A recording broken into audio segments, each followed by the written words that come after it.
ஓம் சக்தி ஜோதிடம் பண்டித் எஸ்.கே. ராஜு. குழந்தை, பணம், காதல், வியாபார பிரச்சனை மற்றும் பில்லி சூனிய பிரச்சனைகளுக்கு நிரந்தர தீர்வு.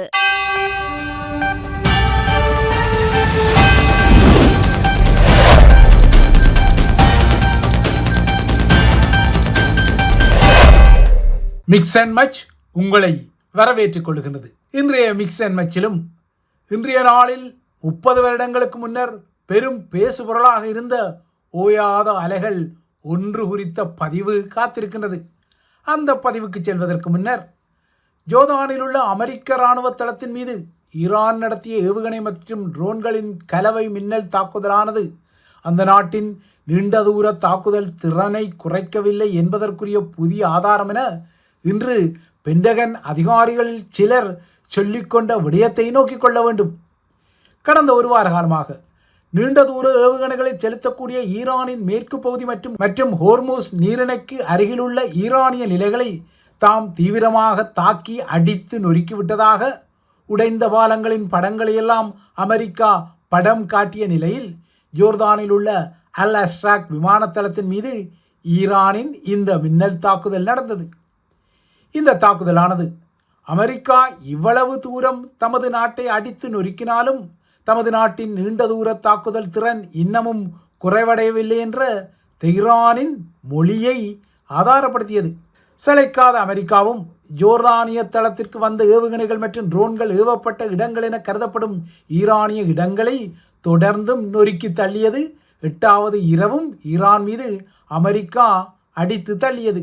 ஆனால் அமெரிக்கா என்ன அடித்து கொண்டாலும் மத்திய கிழக்கு போர்க்களத்தில் சில வினாக்களுக்கு விடைகள் இதுவரை துல்லியமாக இல்லாத நிலையில், மத்திய கிழக்கு களத்துக்கும் பொருந்தும் இன்றைய 30 வருடங்களுக்கு முன்னரான ஜூலை 19 30 மணி நேர தாக்குதலின் பின்னர் முல்லைத்தீவு கூட்டு படைத்தளத்தை வீழ்த்திய புலிகளின் கதைக்கும் ஒரு பதிவு உண்டு. அன்று இதே நாளில் முல்லைத்தீவு படைத்தள தாக்குதலில் மிஸ்ஸிங் இன் ஆக்ஷன் என்ற வகையில் காணாமல் போன படையினரில் இன்னமும் ஏராளமானவர்கள் 30 வருடங்கள் கழிந்தும் மிஸ்ஸிங் இன் ஆக்ஷனாகத்தான் இருக்கின்றார்கள் என அவர்களின் உறவினர்கள் நேற்றைய நினைவு நாளில் விசனப்பட்டு கொண்டார்கள். 30 வருடங்களுக்கு முன்னர் இதே ஜூலை 18, 19, 20 என ஸ்ரீலங்கா இராணுவம் சந்தித்த மிகவும் பேரழிவுகரமான தாக்குதல்களில் முல்லைத்தீவு படைத்தளத்தின் வீழ்ச்சி மிக மிக முக்கியமான பதிவாக இன்று வரை இருக்கிறது. அன்று இந்த தாக்குதலில் ஸ்ரீலங்கா இராணுவம், கடற்படை, காவல்துறை என 1000க்கும் மேற்பட்டோர் கொல்லப்பட்டனர் அல்லது காணாமல் போனதாக அறிவிக்கப்பட்டனர். அன்று காணாமல் போன படையினர் அனைவரையும் இப்போது ஸ்ரீலங்கா படைத்துறை சுத்தமாகவே மறந்துவிட்டது. இதனை 30 வருடங்களுக்கு பின்னரான அவர்களின் நிலைப்பாடு நிரூபித்தது. இலங்கையின் வடகிழக்கு கடற்கரையான முல்லைத்தீவில் அமைந்திருந்த இந்த கூட்டு படைத்தளம் தமது படைய வரலாற்றுக்கு, அதாவது இராணுவ வரலாற்றுக்கு 96 ஒரு பெரும் கரும்புள்ளியாக மாறும் என்பதை அன்று ஸ்ரீலங்கா படையினர் நினைத்திருக்க முடியாது. பலாலி, ஆனையிறவு, அனுராதபுரம் என விரவியிருந்த முக்கியமான இராணுவ தளங்களிலிருந்து தொலைதூரமாக இருந்த இந்த தளத்துக்கு அந்த தொலைதூரம்தான் புலிகளின் ஓயாத அலைகள் என்ற மிகப்பெரிய முக்கிய கவன திட்டமிடலில் பெரும் ஆப்படிப்பையும் வழங்கியது. ஆனால் இப்படியொரு ஆப்பு வரும் என்பதை அன்றைய நாட்களில் படைத்தரப்பு நினைத்தே இருக்க முடியாது. 92 தமது ஆபரேஷன் சத்பல, அதாவது சத்பல குறியீட்டு இராணுவ நடவடிக்கை மூலம் முன்னைந்த படையினர் அந்த முன்னகர்வில் ஏற்பட்ட பின்னகர்வால் முல்லைத்தீவுக்கு பின்னகர்ந்து கொண்டனர். அவ்வாறான பின்னகரின் பின்னர்தான் முல்லைத்தீவில் ஒரு கூட்டு படைத்தளம் பெரும் தளமாக பெருத்தது. ஒரு கட்டத்தில் அது 25வது பிரிகேட் கூட்டு படைத்தளமாக மாறியது. இந்த 25ஆம் பிரிகேட் கூட்டு படைத்தளத்தில் 1500க்கும் மேற்பட்ட துருப்புக்கள் இருந்தனர். வெளிச்சுற்று, உட்சுற்று என 2 பாதுகாப்பு வரிசைகளை கொண்டிருந்த இந்த தளம் 2900 மீட்டர் நீளமும் 1500 மீட்டர் அகலமும் கொண்டிருந்தது. இதன் வெளிச்சுற்று பாதுகாப்பு வரிசை ஏறக்குறைய 8500 மீட்டர் சுற்றளவில் இருந்தது. முல்லைத்தீவு நகரை மையமாக கொண்டு படைத்தளத்தின் உட்சுற்று காப்பு வரிசை இருந்தது.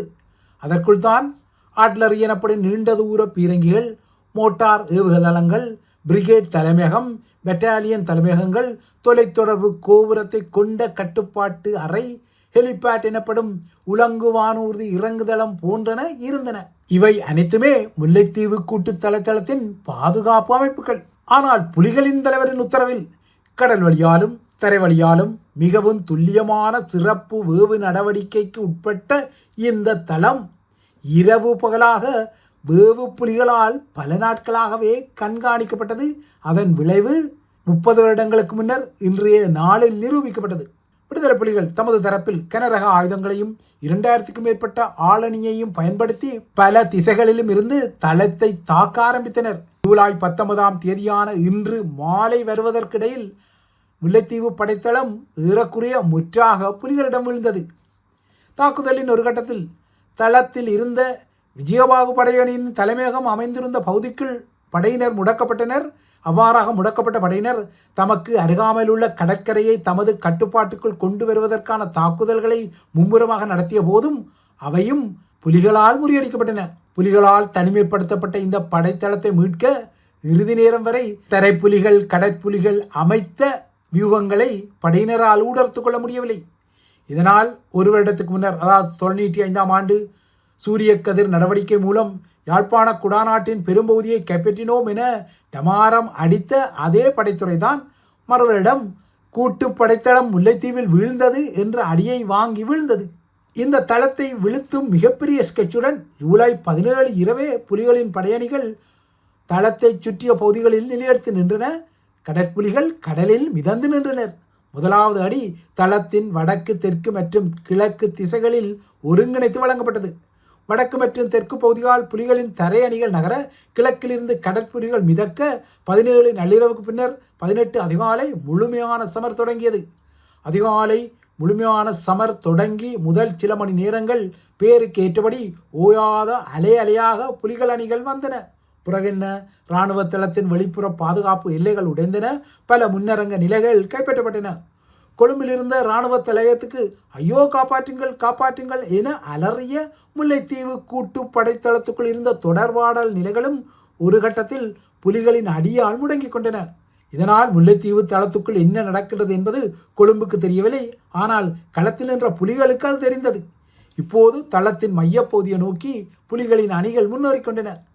அவர்களுக்கு பீரங்கி நிலைகள் மற்றும் ஆயுத களஞ்சியங்களை கைப்பற்றுவதே முக்கிய இலக்குகளாக இருந்தன. ஸ்ரீலங்கா கடற்படை அன்று தனது உச்ச வலுவை பயன்படுத்தி முல்லைத்தீவு படைத்தளத்தின் கடற்கரையை அடைய முயன்றாலும் அவை அனைத்தும் கடற்புலிகளால் முறியடிக்கப்பட்டன. இதனால் கடல்வழி தரையிறக்க முயற்சிகள் முற்றாக அடிவாங்கின. தரையிறங்கிய குமாண்டோக்களில் சிலர் 18ஆம் தேதி அன்றே வளைக்கப்பட்டு அடிக்கப்பட்டார்கள்.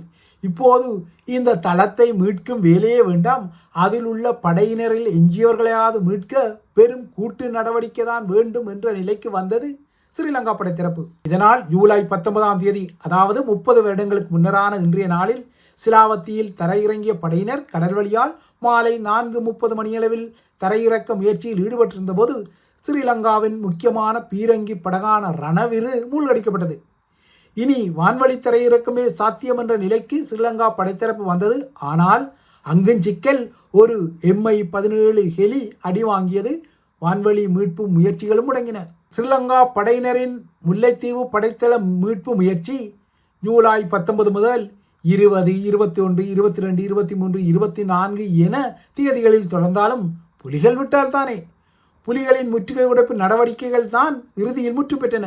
இதன் பின்னர் ஜூலை 25ஆம் தேதி அன்றுதான் முல்லைத்தீவு இராணுவ தளத்தின் கட்டுப்பாட்டு புலிகள் வசம் சென்றதாக முக்கி முனகி ஒத்துக்கொண்டது ஸ்ரீலங்கா படைத்தரப்பு. இதன் பின்னர் முல்லைத்தீவு நகர பகுதியே வேண்டாம் என அங்கிருந்தும் முற்றாக பின்வாங்கியது. பின்னர் விட்டேனாவார் என தமது ஆபரேஷன் சத்ஜய என்ற எதிர்த்தாக்குதல் நடவடிக்கையை தொடங்கியது. ஆனால் அதன் முடிவும் பின்னர் அதே முடிவுக்கு தான் வந்தது. முல்லைத்தீவு கூட்டுப்படைத்தளத்தில் இருந்தவர்களும் அதனை மீட்க வந்தவர்களும் என ஸ்ரீலங்கா படைத்தரப்பில் 44 அதிகாரிகள் பலியாகி கொண்டனர். இவர்களுக்கு அப்பால் 1125 படையினரும் பலியாகினர். ஆனால் இது ஆரம்பகட்ட அறிக்கைகள் மட்டுமே. அதுவே பின்னர் 1200 முதல் 1500 படையினர் வரை அதிகரித்தது. தரையிறக்க படைகளை களமுனையில் வழிநடத்திய ஸ்ரீலங்காவின் லெப்டினன்ட் கர்னல் வெஸ்லி லாஃபீர் கொல்லப்பட்டார். கர்னல் லாரன்ஸ் பெர்னாண்டோ காயமடைந்தார். புலிகளின் தரப்பிலும் 7 கடற்கரும்புலிகள் உட்பட 314 பேர் கொல்லப்பட்டனர். 2 122 மில்லிமீட்டர் ஆர்ட்டிலரி பீரங்கிகள் உட்பட்ட பெருந்தொகையான படை கலங்கள், வெடிபொருட்கள் என்பன முல்லைத்தீவு தளத்திலிருந்து கைப்பற்றப்பட்டன. 2009 ஆண்டு முள்ளிவாய்க்கால் பேரழிவுக்கு பின்னர் முல்லைத்தீவு கூட்டுப்படைத்தளத்தின் வீழ்ச்சியை சொல்லிக் கொள்ளும் போது ஒருவித விரக்தி வந்தாலும் இப்போது இதனை மீள அசைவு போடுவதில் என்ன பலன் என்ற ஒரு எரிச்சல் இருந்தாலும் 96 ஆண்டு காலகட்டத்தில் அன்று புலிகள் இருந்த நிலைமையில் இது ஒரு முக்கிய திருப்புமுனை தாக்குதல் என்பதால் இது என்றென்றும் இலங்கைத்தீவின் வரலாற்றில் பதிவு பெற்ற ஒரு தாக்குதலாகவே இருக்கும்.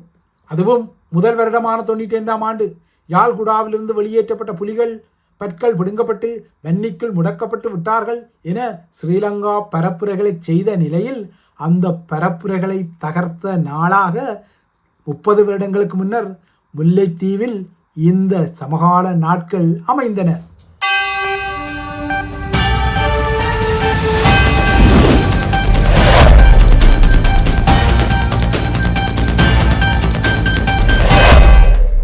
ஓம் சக்தி ஜோதிடம் பண்டித் எஸ்.கே. ராஜு.